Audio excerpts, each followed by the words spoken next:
বাংলাদেশ লাখ লাখ রোহিঙ্গা শরণার্থীকে আশ্রয় দিতে সক্ষম হলেও দেশের সংখ্যালঘু রবিদাস ও হরিজন সম্প্রদায়ের মানুষদের আশ্রয় দিতে কেন জানি ভীষণভাবে কার্পণ্যবোধ করে।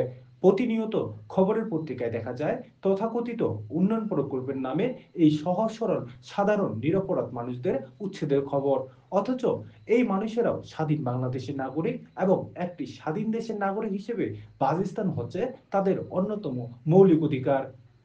জুলাই অভ্যুত্থানের কথা বলে যে বৈষম্যহীন বাংলাদেশের কথা বলা হচ্ছে, সেই বাংলাদেশেও প্রতিনিয়ত বৈষম্যের শিকার হচ্ছে সংখ্যালঘু জনগোষ্ঠীর এই মানুষেরা। কখনো কি চিন্তা করেছেন আমাদের প্রত্যাহিক জীবনে এই মানুষদের অবদানের কথা? নামে মাত্র বেতনে আমাদের পরিবেশ, আমাদের পৃথিবীকে রক্ষা করার যে দায়িত্ব তা সারাক্ষণ নীরবে পালন করে যায় ওনারা। অথচ সমাজের উচ্চ শ্রেণীর শিক্ষিত যে মানুষেরা রয়েছে তারা উনাদের এই অসাধারণ কাজের সম্মান দেওয়া তো দূরের কথা, মাথা গোঁজার যে একমাত্র ঠাঁই সেটাও কেড়ে নিতে চায় নানা অজুহাতে।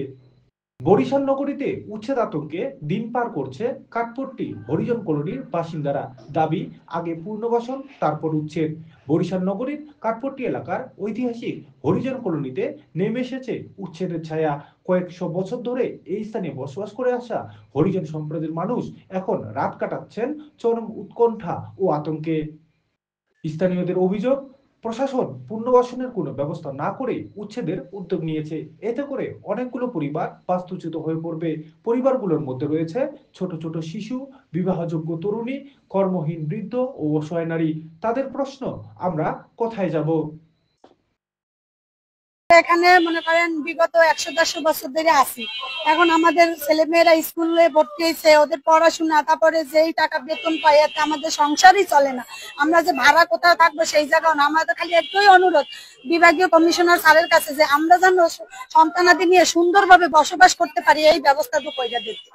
আর আমাদের এখান থেকে যেন উচ্ছেদ না করে। তার যদি কোনো কিছু করার থাকে আমাদের রাইখা, আমাদের 27টা ফ্যামিলি আমরা এই জায়গায় আমাদের রাইখা তারপর এর ব্যবস্থা হেন এইখানেই করুক। ঠিক আছে, এইখানেই করুক স্যার। এই জায়গাটা আমরা যাইতে চাই না। আমার ছেলে মেয়েরা সবাই স্কুলে ভর্তি, ওদের এখন এই মুহূর্তে আমরা কোথায় নিয়ে ভর্তি করাবো, কি করাবো? সামনে আমার মেয়ের বৃত্তি পরীক্ষা, এই মুহূর্তে পরে যদি অন্য জায়গায় নেওয়ার পড়াশোনাও নষ্ট হয়ে যাবে স্যার। এই দেখেন আমার ছোট একটা বাচ্চা, ও পরে শিশুতে পড়ে, ওরে নিয়ে আমরা এখন কোথায় যাবো? মেডিকেলে ভর্তি আছে স্যার, আমি ওরে নিয়ে কোথায় যাবো? যদি এখন এখান থেকে সরাই দেয় আমরা কোথায় যাবো স্যার অসুস্থ ছেলে নিয়ে?